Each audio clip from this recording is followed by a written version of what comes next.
All right. So really the last exercise, exercise 6, for both Team B and Team A. But just to kind of go over it really quick, basically we're getting into the drawings, going from 3D now back to 2D, and of course, really applying the graphic standards to this one, right? So for Team B, we basically have drawings, AI, Waccoms, and really everything in between. So as you can see, we're working on the 3 floor plans now to a scale, so we'll definitely go over that. Honestly, if you can scale a model, you can scale a drawing. We have 1 section, however, there's an option of 2 if you want to do 2, but I would say at least 1 section.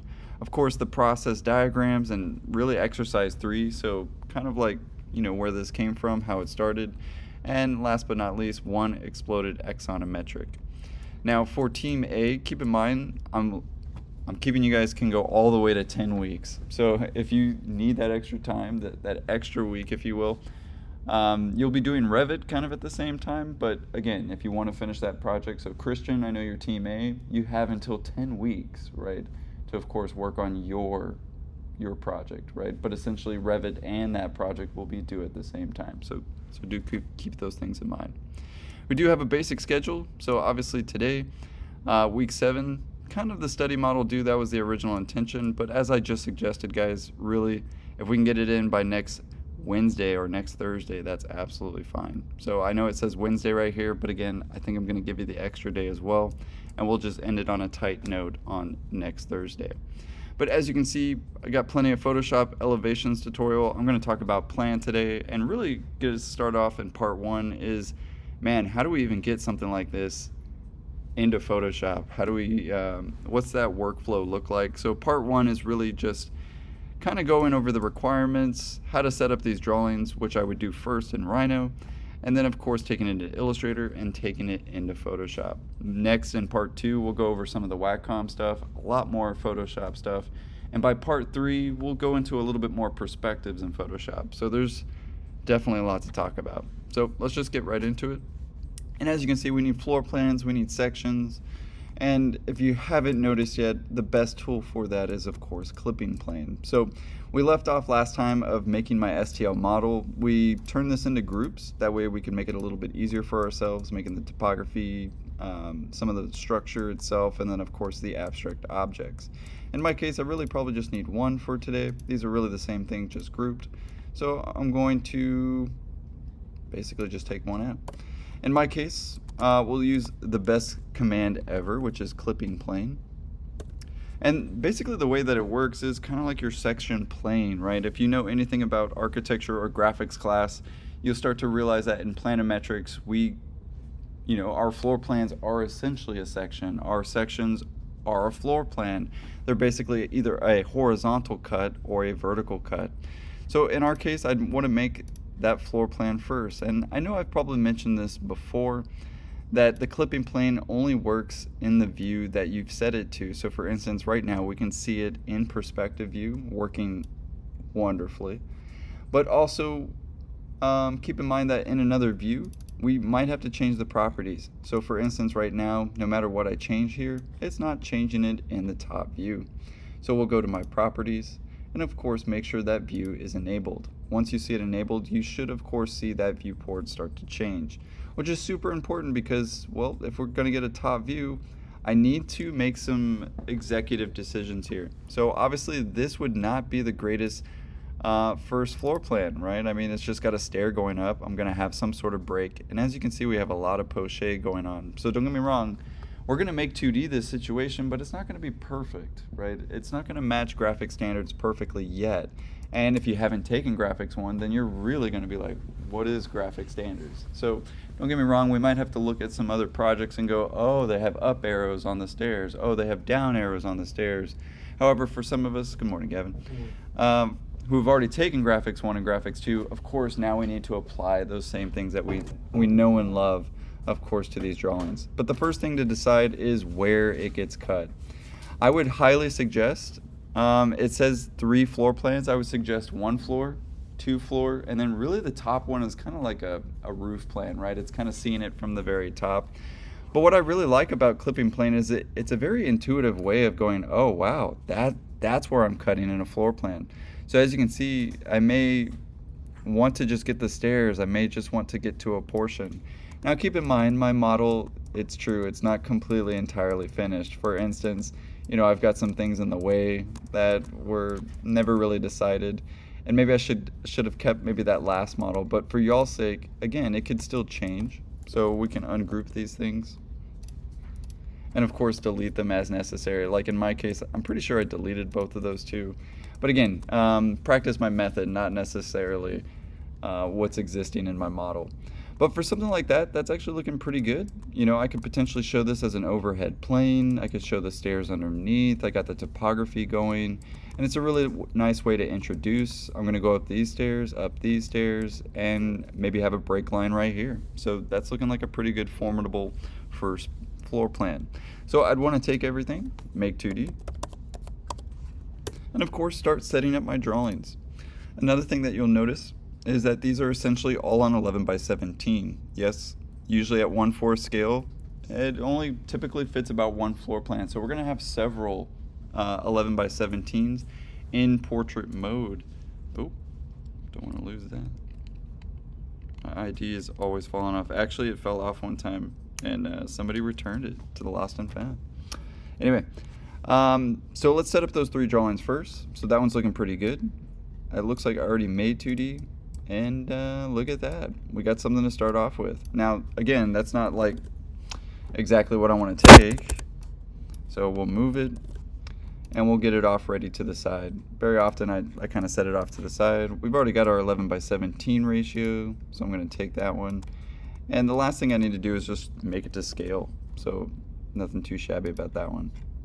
In fact, I might as well do that for this scale. Since we're at 1/4 scale, it'll essentially be 11 inches, so 44 feet, and by 11, so, or sorry, by 17 times 4, anybody? Yeah, me neither on a Monday morning. So 17 inches times 4, because I can fit 4 feet per inch at 1/4 scale, so that brings us to 68 feet. Welcome in, good morning. So 68 feet. And there's that portrait 11 by 17 to 1/4 scale, just like we did actually on the model as well. Or just like laser cutting, we can apply that same scaling method. All right, so there's floor plan 1, and as you can see, the entire topography is not gonna fit. So we're definitely gonna have to change that one up a little bit. That's okay. So I'll take my next one. I'm gonna have floor plan 1. Everybody knows that the floor plan 1 goes at the bottom, so second floor goes above us, and the third and final floor above that, right? Just like graphic standards. So just in case you're learning graphics for today, totally understandable.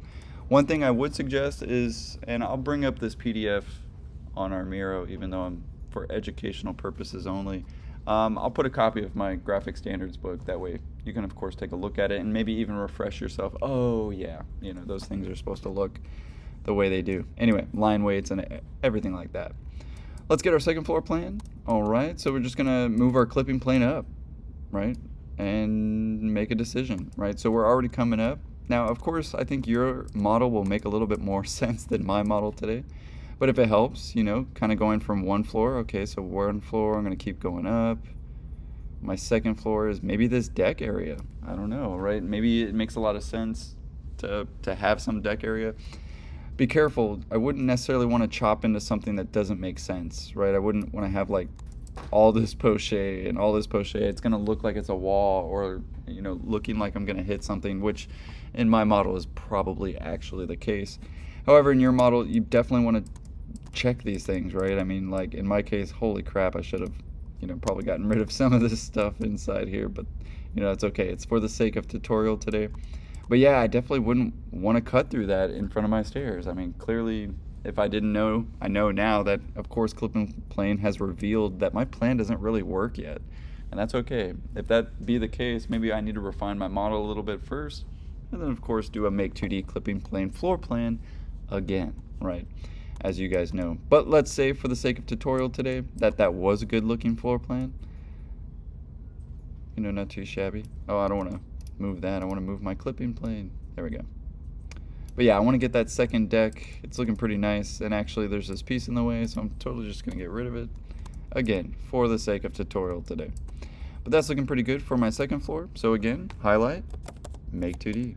Again, I know this looks way too easy compared to like what you're probably used to in Studio One and Studio Two, where you have to do the drawing first and then of course make the model. So we really are doing backwards right now. And I would say we're not really backwards. It feels backwards at SAC, but we're actually now doing it more of the modern way. So SAC is pretty traditional. We teach you how to do a floor plan, a section. We teach you how to put them together in order to three-dimensionalize and visualize something, which is traditional. That's like the past 500 years that we've done architecture. However, relatively recently, since computers, now we make a model first. If you haven't noticed, we made the model first, and now we're producing the drawings from it. So again, the old guys will say we're cheating. The new guys will be like, no, that's just how you do it, right? So I don't know. I like to make that aware just because, you know, there isn't a right or wrong way. There's only a strong and a weak way in architecture. But we'll go ahead and press apply. And this is where I want to decide if I want to have hidden lines or, again, everything like that.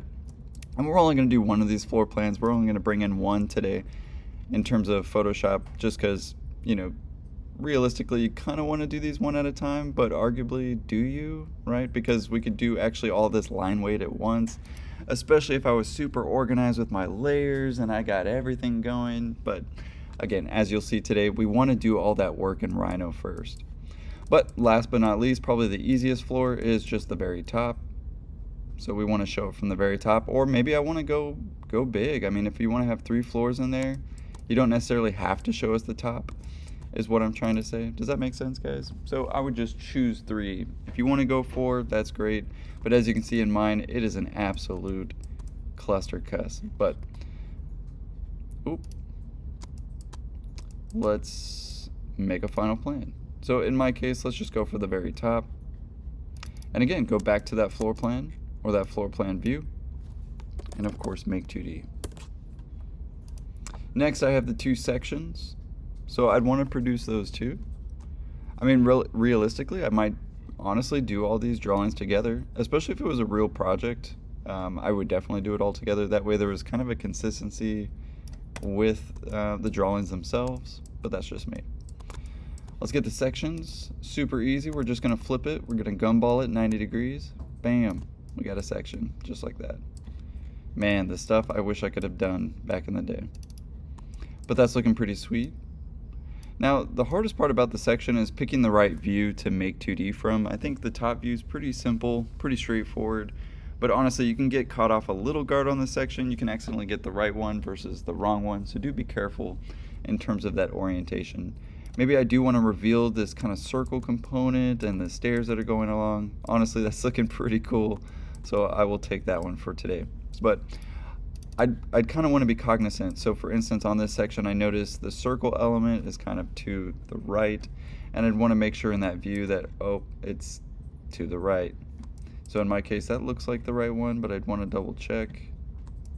I think so.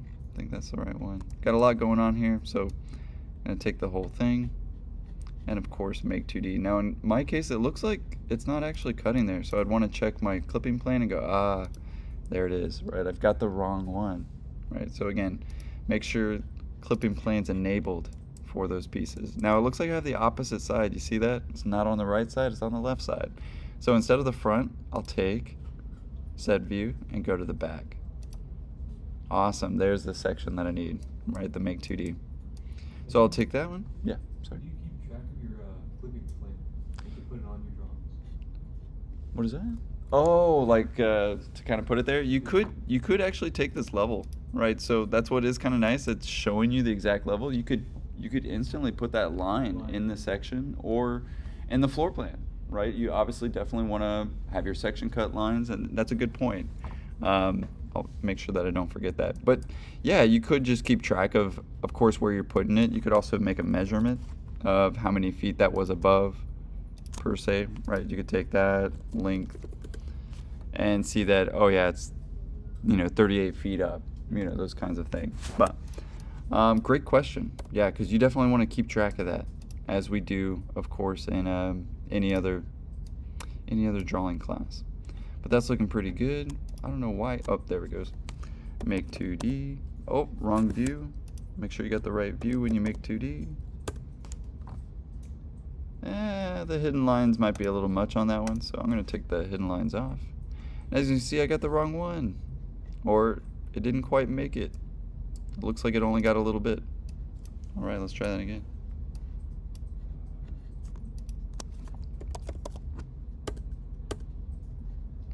Oh, looks like it got even worse. Right? Or it's just... Alright, seamless. Anyway, so what was actually happening there is the Make 2D lines that I had are getting clipped out, right? So be careful about that. You'd be surprised how many times you like clip something and you have your clipping plane in there and you're like, where the hell is the thing that I just made? And it's actually being hidden by that clipping plane, so be careful. In our case, like all of it, right? You're like, wait, where is it? Anyway, so, I mean, some things that you can do is just like turn it off in certain views. That way, of course, you can just always see it in a certain view. But for instance, it was tripping me up there, and I totally forgot. But we got a section. All right. We're also going to do a section in the portrait view, which fits just perfectly. So I'm going to copy, and keep in mind, this is still 1/4. I mean, that we really can't change. I would consider maybe doing this at a 1/8 scale. That might actually be pretty nice. So one thing that we could do here is basically scale it up twice. Right, so for instance, if I draw a rectangle, and yeah, did I actually put that on there? I did put 1/4. So you could do 1/4 or 1/8 sections, just because it is a little tight in terms of, you know, how large it is on the paper. So the best way to do that is basically double it. So honestly, we could take this. This is how you double something, right? Is just take the piece, and of course now it's doubled. So of course everybody knows that double 1/4 scale is of course 1/8 scale. So notice we didn't have to change the model drawing, we just changed the piece itself, right? So something like that could actually have a lot of potential. You know, I like that.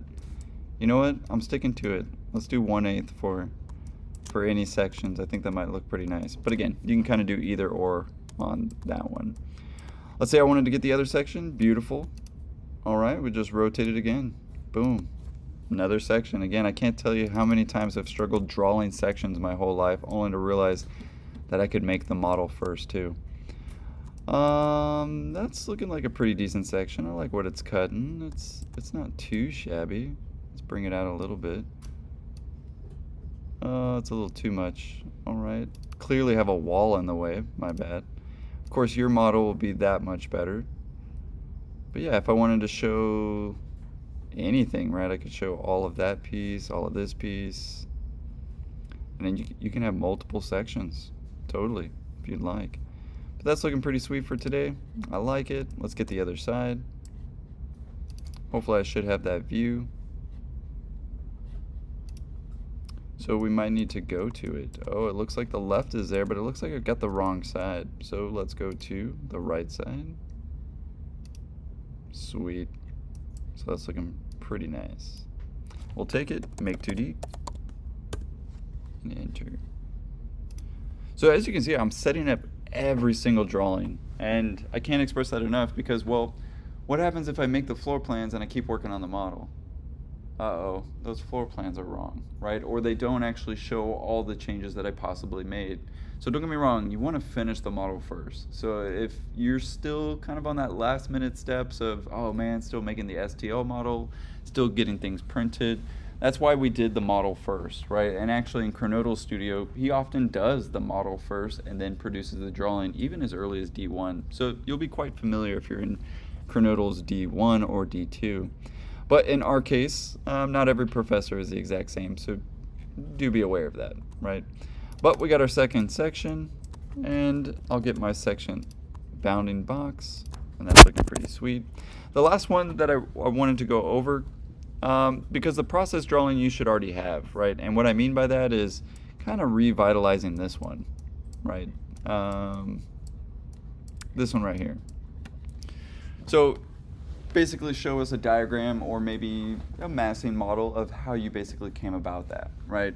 In most cases, you could probably just reprint this one at a portrait, right? So you might have to move that one a little bit around, but keep in mind that We kind of are going for a portrait mode. I don't know, now that we have two sections, it might be kind of actually nice that there's floor plans in portrait and two sections and your abstract drawing also in landscape. So I think we have enough space out there actually. Each of you essentially get one of those panels outside, and we have 10 of them, so everybody should of course get a full panel. But we're also going to pin up the models up there as well. So we'll play it by ear. But as you can see, main point to this video is that we got to produce the drawings first. We got to get them all out there and really all at the same time, because we don't want to have changes in one versus no changes in another, right? Last but not least, I want to show you, of course, the axon, which again sounds like super complex, but as you can see, you can almost imagine what we have to do, right? Gumball. We're just going to move some of those elements or even those categories if we layered them. For instance, I could have a layer that's topography, I could have a layer that's vertical structure, I could have a layer that's massing, a layer that's skin, enclosure, what have you, right? Especially those things often change, of course, in a studio environment. You're trying to show off maybe the ventilation or the sustainability. Maybe you want the solar panels to kind of stick out. So again, this could be information that you need to show somebody for the first time. I can't tell you how many times we display these wonderful projects for somebody brand new who needs to understand your project in about 20 seconds. And this is definitely a great drawing to do so. Now, as you can see, this is not a plane oblique. It's pretty much an isometric drawing. So you can kind of do either or, but as you can imagine, again, you want to do that first.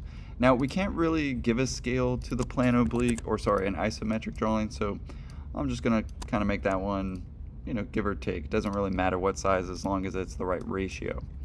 But we want to set up the drawing just like we do any other Make 2D drawing. So I could even do a section perspective, by the way, right? So I can clipping plane first and then give an awesome 2-point perspective. So we'll get into that one as well when we do part 3 for the perspective. Don't get me wrong, this is kind of just the 2-dimensional floor plan section and axon for today.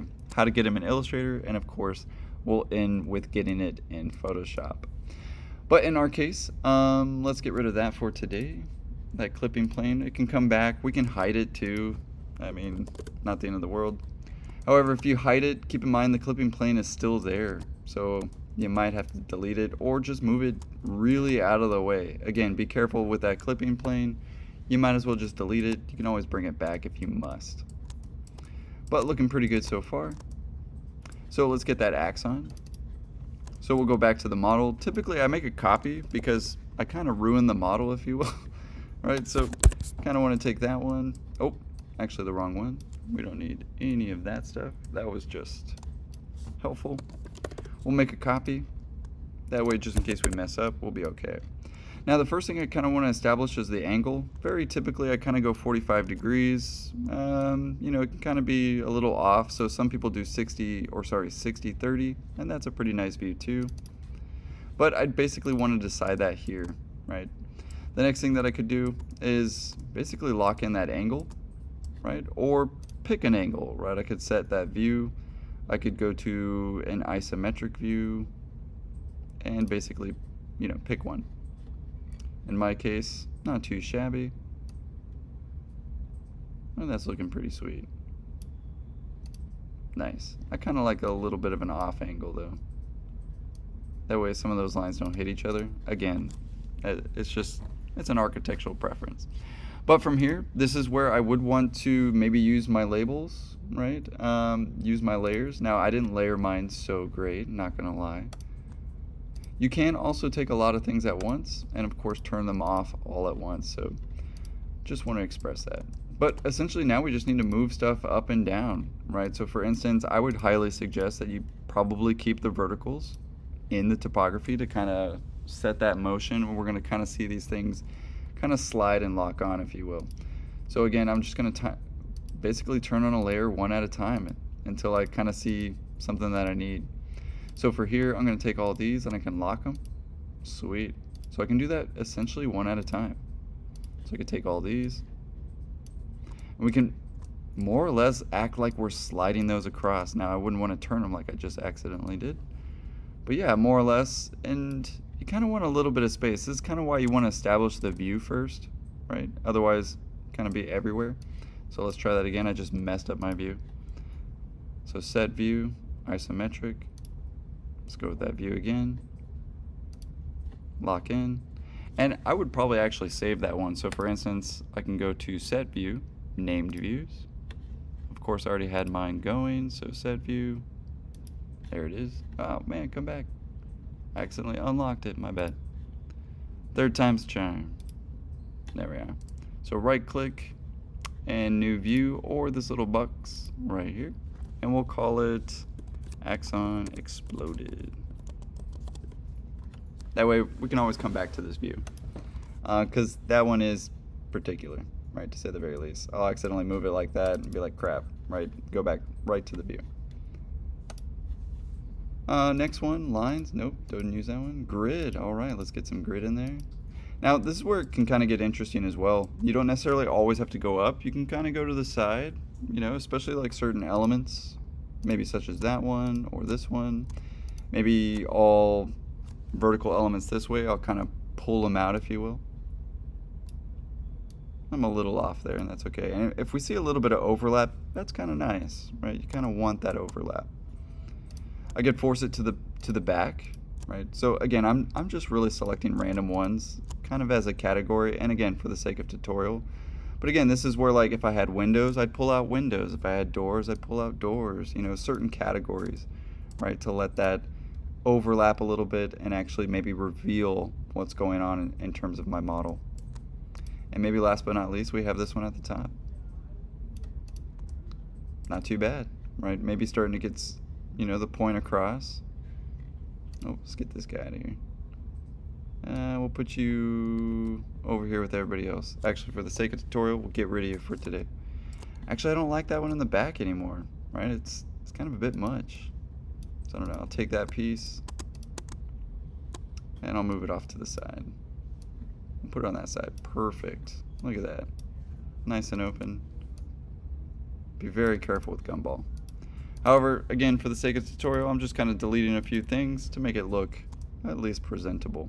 And that looks fairly presentable. We'll take that piece.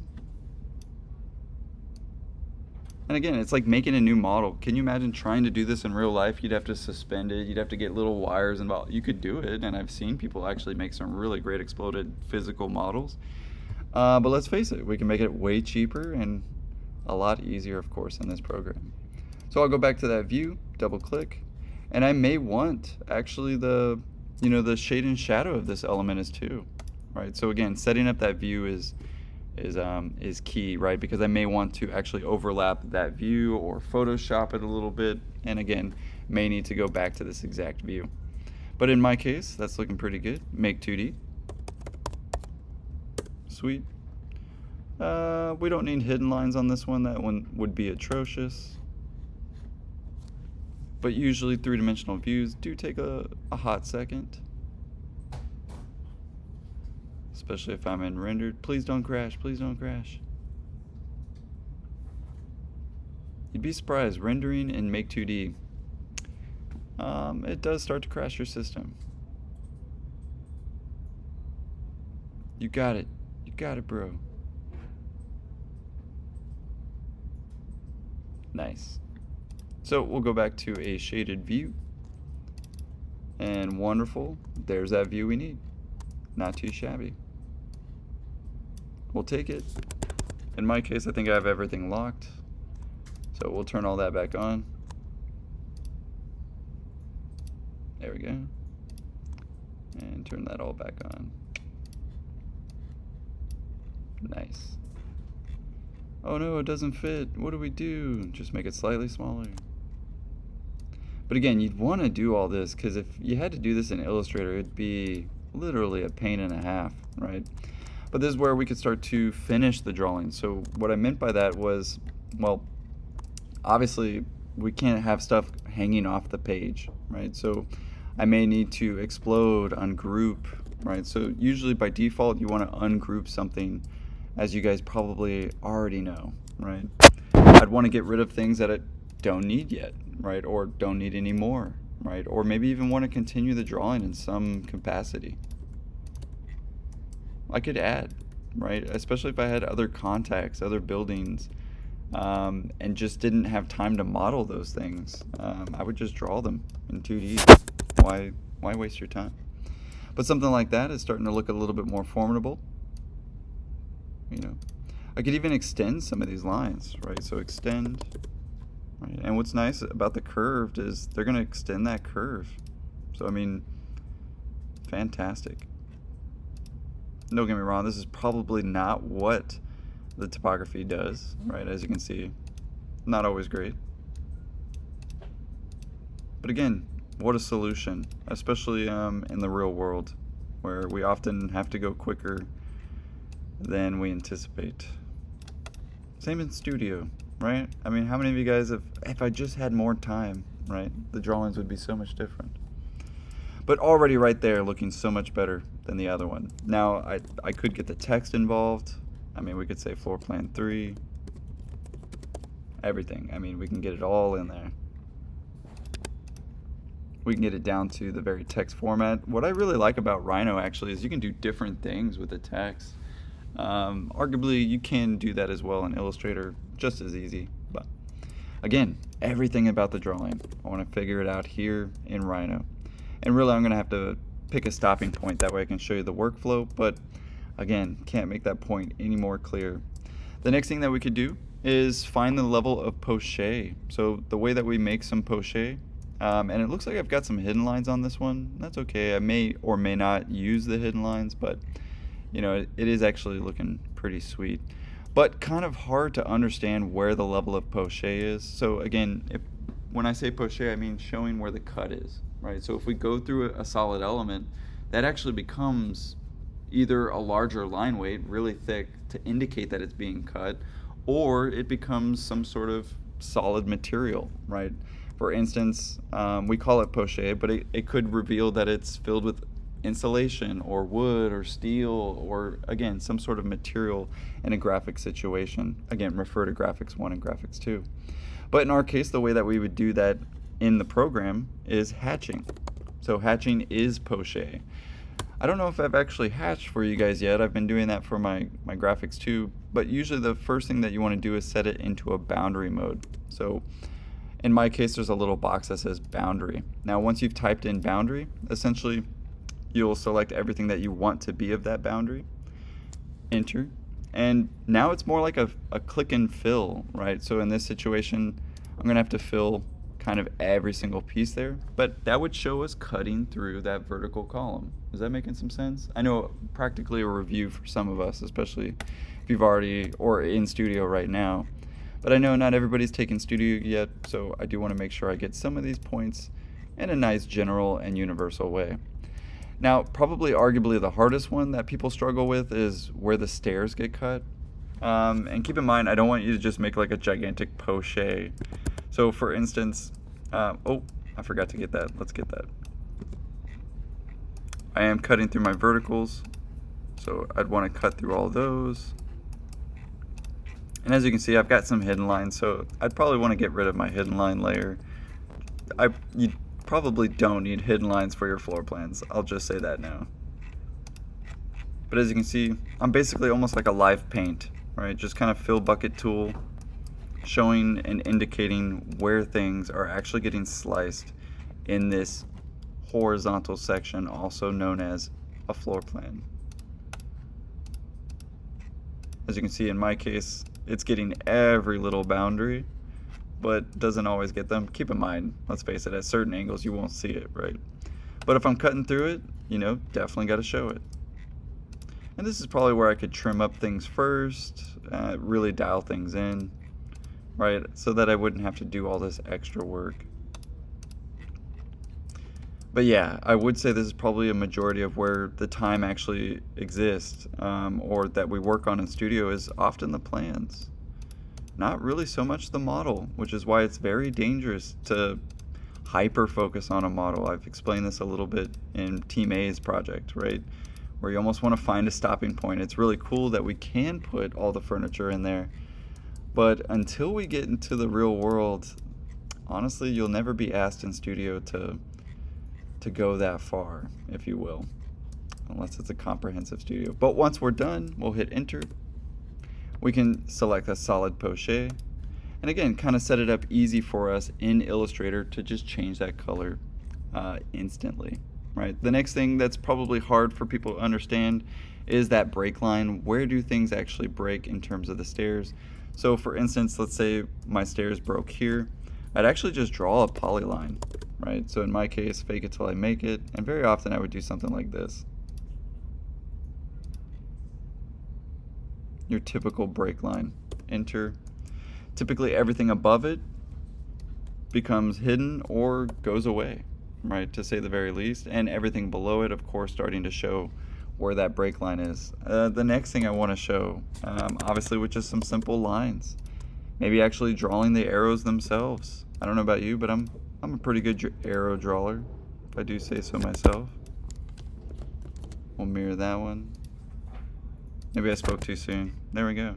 But I definitely want to put all my up arrows, all my down arrows, all my ramps. I mean, maybe not that large.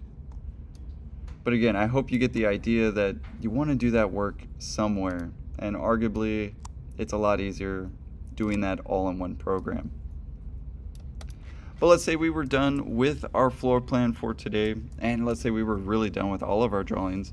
We could basically set this up to Illustrator and of course transfer it to Photoshop. So the next thing, and again, let's pretend that I was absolutely finished. I mean, literally, we'll work on this part next. Actually, maybe in part 2, we'll go over section and elevation. And by part 3, hopefully, actually perspective, interior and maybe an exterior perspective on that one.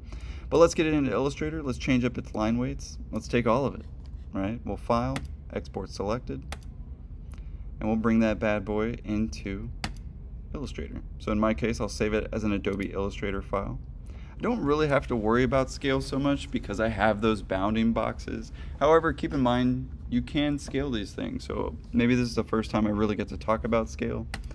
And let's talk it exercise 6, computer graphics, Illustrator.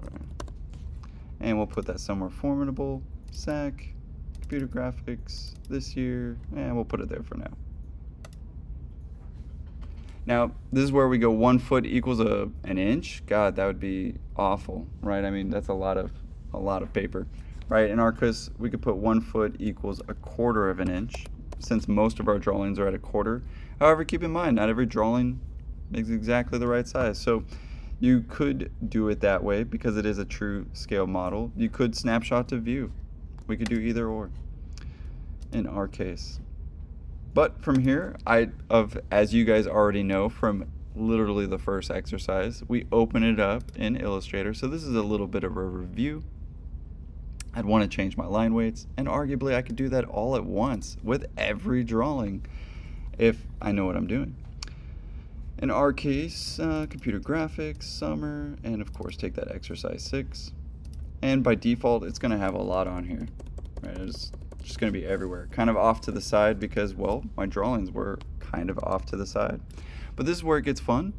I would say in Illustrator, we can do a document setup, and I can have multiple artboards here. So I can set up kind of that 1, that 2, and that 3.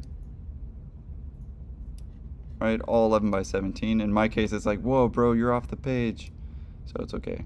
I'll put it on the page. But at the top, can change this to 11 by 17. So have you thought about doing a board? What is that? Have you thought about doing like a board? So this kind of is like that board, right? So for instance, I'm going to take all 3, and I'm basically just setting up that board, right? And it has all the pieces of paper on that board, right? So these are all 11 by 17 now. And, you know, I'm kind of setting up the display here, if you will. I mean, you bring up a good point. Is this like the board? Yeah, right? And this is, of course, what I would do to set up a board, right? If I was doing instead 5 feet by 3 feet, like some of those big poster boards, I would do that here in Illustrator, especially since I'm only doing 1 sheet. Now, as soon as I was making a portfolio, this is not what I want to do for a portfolio, right? You would definitely do that in InDesign, and we'll teach you a little bit of InDesign, honestly, in Graphics 3 and Graphics 4. And it's a super easy program. But in our case, let's continue. I got my floor plan, so 1, 2, 3. I maybe have my section, so I maybe need to actually turn that around. I don't know if I can rotate in here actually. A little rotation key isn't coming up actually. Okay, that's fine. So we'll change that and do 17 by 11. I guess to change that one. Do a copy, so copy, paste. But again, it's like I'm setting up the whole display board, if you will. Maybe there's my axon and my 2 sections. Good to go. All right. So from there, we'll go back to our selection tool and basically put these on each sheet. Right. So keep in mind, some I have at 1/8 scale, so they're going to change a little bit. But again, that frame is the key there. So again, setting up each of those drawings. I kid you not, I used to do this in like one file and I'd lose one of my files. So again, if you have a strong enough computer that's running Illustrator well, and I would say, you know, it does take a pretty strong computer. The ones at the school, absolutely fine. But if you're working on maybe a laptop from 2018, well, I can't make any promises. Oh, let's redo that one, my bad. But yeah, as you can see, the workflow, clearly going over it today, right? Setting up the drawing, setting it up just right. And again, this would assume that I was done, right? Doing all the drawing, all the model help. And again, just actually lining up my, my frames. As you can see, I'm kind of doing this all in one spot. You don't have to go this fast, right? Yeah, setting up that boundary, holding shift, that way it is proportional. Of course, locking in there. And as long as we got that frame perfect to the other piece, then it is now to scale. And even better, it's locking into the scale that we actually established in Rhino. So again, what's nice, 1/4, 1/4, 1/4, no scale, and 1/8 and 1/8. So already, like right there, like we've saved and shaved hours of our time. But at least for the sake of tutorial today, I do want to get at least one of these into Photoshop to kind of show you what I mean, and that way we can get started. So I'm going to line up just right. Nice. And then very often I actually get rid of the bounding box once I've, you know, got it locked in. But we'd go to my layers, and again, this is why it's useful, because essentially all the same layers are here, right? And I can turn them all on, I can turn them all off, which is of course really nice. But for the sake of quickness today, let's just take all of these. It's in that layer, so I'll take everything in that layer. Obviously not blue, we'll go with like a black. And the reason we have to do this first is because we cannot change the color or line weight in Photoshop. You gotta do that here first in Illustrator, and let's face it, it's the easiest thing to do. We simply change that layer. But once we've locked in, we can't really change it or go back without essentially going through this workflow again, right? So there is that. But as you can see, I'm basically just clicking on some of my lines, seeing what layer it actually is, selecting all of those pieces, and of course changing them. So I'd want to dial that in, of course, here first. And I really just want to get rid of these green lines for today, at least for the sake of tutorial. So again, taking all of those layers, changing them. And again, what's great is it's automatically changing all the other ones too. So again, it's like completing 8 drawings at once, right? Or 6 drawings. So arguably a time saver, to say the very least. But there's those hatches that came in, right? Remember those? What's kind of nice about, and I don't know if I've shown you guys this, but you can, just in case you didn't have it as a layer, or you had too many that were on the same layer, you could basically select one that has a similar fill and go, oh man, you know, I want you to select all the ones that are the same as this one. So you can go to select, same, and of course appearance, or even fill color. So it's only going to pick ones that are actually that fill color. And again, that way I can change that fill. Now there's a nice poche, not too shabby, but of course it actually changed all of them in that subcategory. Go back to my layers. And as you guys know, we spend a lot of time on the computer. And maybe not this much time talking, but I do a lot of talking. But again, you know, just in case, oh man, I forgot to put that on a layer, I could select same, and actually like fill and stroke. Okay, we'll take all of those, make them solid. So again, there's definitely some ways in and around these draw lines. Oh, I thought I was working on that one.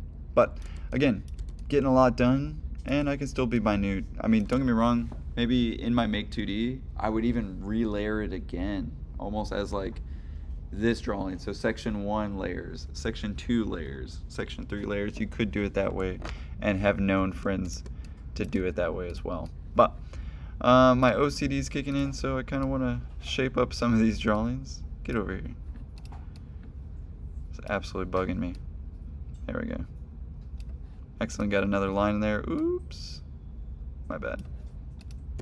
But yeah, as you can see, a time saver.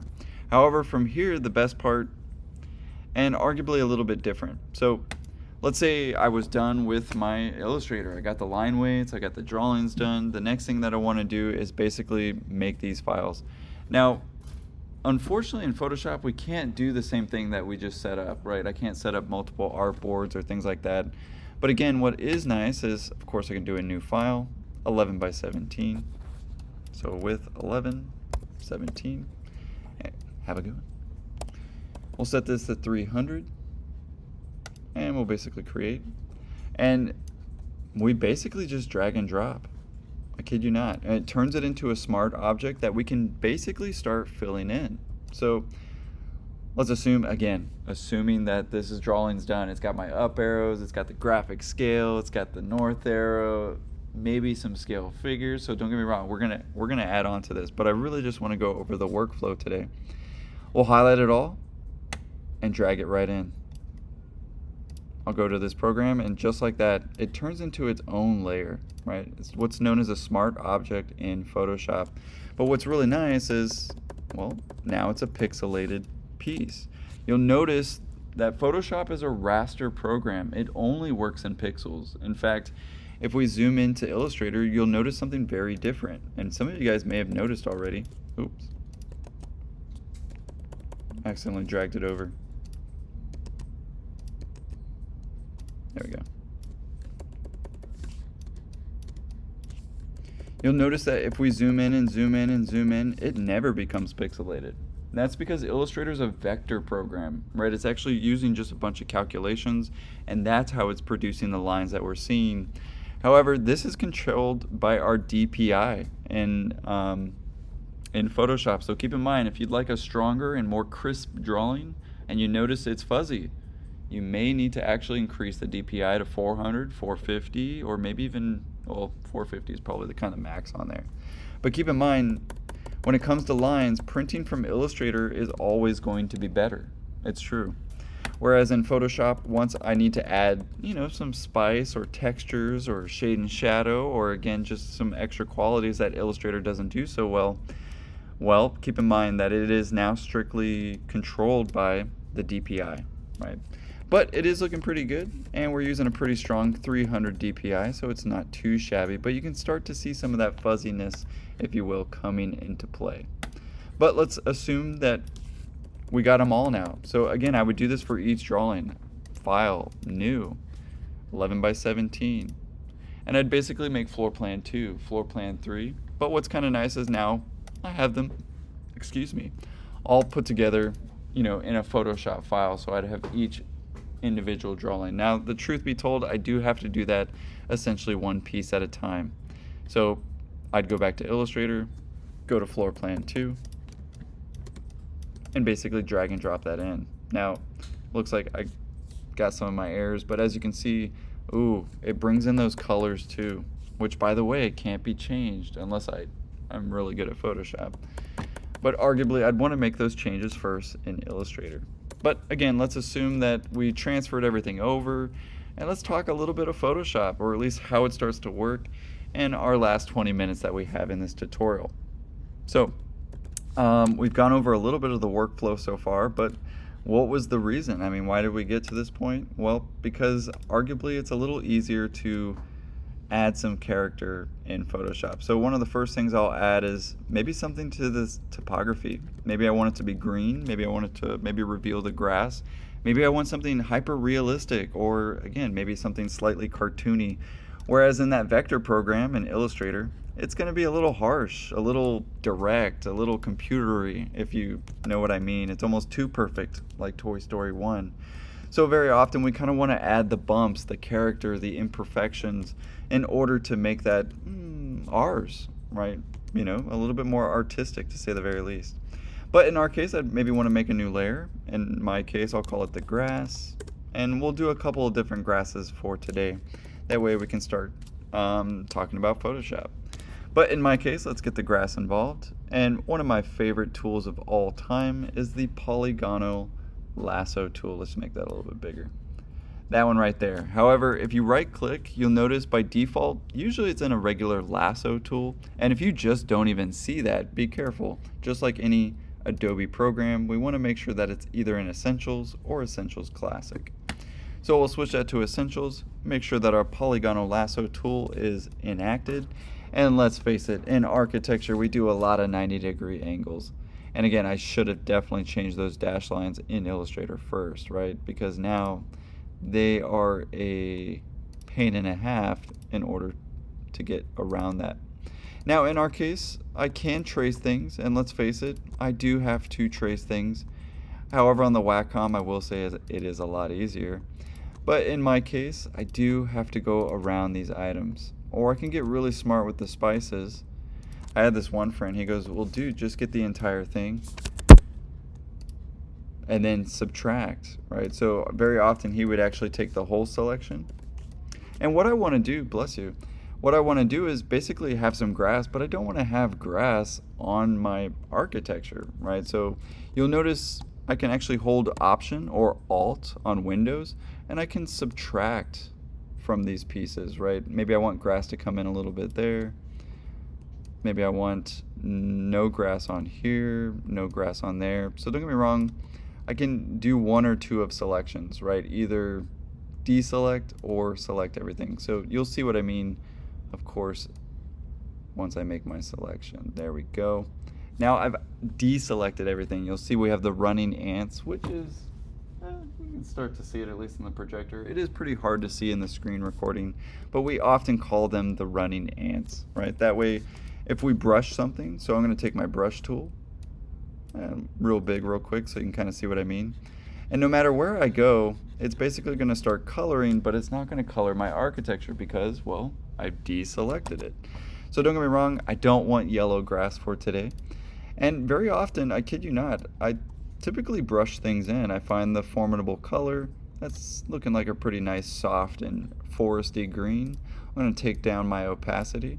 I'm going to right click, and yes, we'll go over the brushes as we get there, especially once we get to the Wacom, and there's some very realistic brushes, all free, all given to us by Adobe. And to be fair, I've even found some really nice architecture ones where we can do dash lines, we can do doors, for goodness sake. So there's definitely a lot of exciting things to come up, but I do want kind of like a soft pressure brush, a little bit of hardness, but I don't want to be here all day, so I'm going to make that a little bit bigger. Is the door brush just, you put a whole bunch of doors? You could put a whole bunch of doors, right? I mean, you really can. But as you can see, I can go for like a soft brush tool as well. Obviously easier on the Wacom, but let's face it, I want to maybe actually go with my contours, right? So for instance, very often it's a little harder on a trackball mouse, I'm not gonna lie, but as you can see, we can really make our architecture and our floor plan really pop. But arguably right there, super easy. I can go all over this without ruining my drawing. And of course the Command Z function, which is the undo, is fantastic. So I'm kind of just getting my mid layer, if you will, right? Getting a little bit of soft grass in there. Everybody knows, if you've taken Freehand 2, that we often like to have about 50% of color in there. But what's also nice is we've made a grass layer. So if it was too harsh, we could instantly take it back, right? Maybe make it a little bit softer, right? Maybe even give us like a little vignette, right? If you guys know what I mean by that. Obviously a little bit darker in the corners. Really make that pop. And as you can see, once we get to the Wacom, it'll become very intuitive, especially if you're good at drawing or have taken Freehand 2 or Freehand 1. It's great to see some of those skills like come back into play. I'm going to get a little bit of yellow in there because everybody knows that Texas grass is a It's a little bit yellow, right? So take that color. Get some of that dead grass color, right? Everybody knows it's in there. Take it down just a little bit. And again, some of that Toy Story 4 imperfection is actually what gives it some nice character. But something like that's starting to look pretty nice. The next thing that I could probably do is calculate some shade and shadow. So maybe I get a shadow layer, and we're about 8 minutes left, so I just kind of want to show something else. So we got a little bit of grass, obviously a little bit of texture in there, and already right there, I mean, dude, if I tried to do that in Illustrator, it would take me a while, right? And it wouldn't have the fuzzy, artistic quality that we want. So keep in mind, we kind of nailed a lot here. We got the Rhino drawings, the accuracy, we got Illustrator's line weights, and we got Photoshop's ability to give it some artisticness. This already right now is going to be like, to Escamilla or some of the older guys, they're going to be like, how'd you make this? Right? They are already trying to put together this drawing. So we almost want to stop them from doing that and instead let them focus on the architecture itself. Let the lines pop for what they do best. Let the color pop for what it does best in revealing actually our architecture. And last but not least, I mean, don't get me wrong, we could do this part too. So some of you guys may have noticed in your other classes, we have you actually calculate shade and shadow. But if you didn't want to, my goodness, just figure it out here. You know what I mean? Like figure out the shade and shadow here. You could take that and trace it if you wanted to. However, let's face it, maybe I'm pressed for time, right? So don't get me wrong, maybe the shadows are going this way. Fake it till I make it. So I'm gonna make a shadow layer. In my case, oh, stuck on something. There we go. New layer. Double click, we'll call it shadow. And this is where the polygonal lasso tool does come in hand, right? Because I can kind of fake it till I make it, for instance. So I'm going to click, I'm going to hold shift to give us a 45-degree angle, and just do what Escamilla taught me. Right? Make a little bit of shade and shadow. I'm going to hold shift and add to that. And shift it again, fake it till I make it. And again, just kind of adding a little bit of a pop to it, and you'll see what I mean here. We'll do a little bit of shade and shadow on this side. Again, faking it till I make it. And if it looks like, man, what is he drawing right now? You'll see what I mean. So we've got that piece, we got that piece, we got a little bit here. And again, just going based off of what I know about shadows. Double click to close something. And again, hold shift to add to that selection, right? But let's say I've got my shade and shadow. I'm going to get my brush tool. Everybody knows a shadow isn't perfectly black, but if you look at it really closely, it's kind of slightly purpley. So I usually go hard on that little purple. Take down the opacity, because everybody knows a shadow is kind of mysterious, if you will. And we definitely know we don't want to be here all day making shadows. So there's a shadow, there's a shadow, shadow, there's a shadow there, and right there, we've already got some shade and shadow. And again, I like it to be a little messed up, right? I want to give it that quality of a human. I don't want to make it look like AI or a computer did it. I want to make it look like, holy shit, did you draw this in Photoshop? Hell yeah, right? There's a certain clarity that I'm using the tool, but I don't want to just be a button clicker. I want to be an artist. I want to be an architect. So keep that in mind. These tools help us, of course, achieve that. In my case, I can use Command D to deselect what I just had selected. And again, I could take this layer and bring it down a little bit if it was too harsh. And again, really just make that pop. See what I mean? And arguably way easier than rendering, taking that photo, lining it up. And so don't get me wrong, both are completely acceptable. And keep in mind, I've only shown like the very tip of the iceberg in terms of what we can do in Photoshop. But really the main purpose of today, guys, just to kind of recap, and I'll have some questions at the end if we have some. But just to recap, we gotta set up those drawings first. I mean, if we knew anything about what we just did in the model making, we did a lot of that work, and we wanna solidify it, right? So set up your pages, floor plans, right? All those drawings. 2 sections or one is minimum, but 2 sections is preferred, and again 1 axon. right? And again, keep in mind, Team A does have slightly different requirements, but is exactly the exact same process. Once we do that, we want to take it into Illustrator and get the line weights. I mean, enough said, right? Get the line weights, use the programs for what they do best, then quite literally drag and drop. So we just highlighted everything and dragged and dropped it into our file, right? We started producing some layers. We went over a little bit of the selection tools and a little bit of the brush tools, right? But just in case you've never opened up these programs, my goodness, I wish somebody showed me this. I had to learn this all on my own, right? Of course, over thousands of times, hundreds of times. Honestly, it probably wasn't thousands, but probably hundreds of times of taking these files and finding the right workflow. And man, you don't have to do it my way per se, but my goodness, what a better way to start than what I was doing as a student, right? But as you can see, now we have all three, by the way. Now we can take this, say I only need the line draw, I need to send that to the engineer or another student to fill it in themselves. Great, I can do that, especially if it was a team project. How many of you guys have done team projects, right? Wouldn't it have been great if I could just be the team leader and go, hey, I need you to do the 2 sections in Photoshop. Here you go, bro, fill them in, right? You know, so it could be this way of actually achieving our goals. So just wanted to make sure that gets across. However, I know I've said a lot here and already recapped, but was there any major questions or anything that just kind of came about? Fair enough? Definitely enough to get started, I hope. All right, we'll leave it there for today, and we'll continue in part 2 with some Photoshop and more drawings.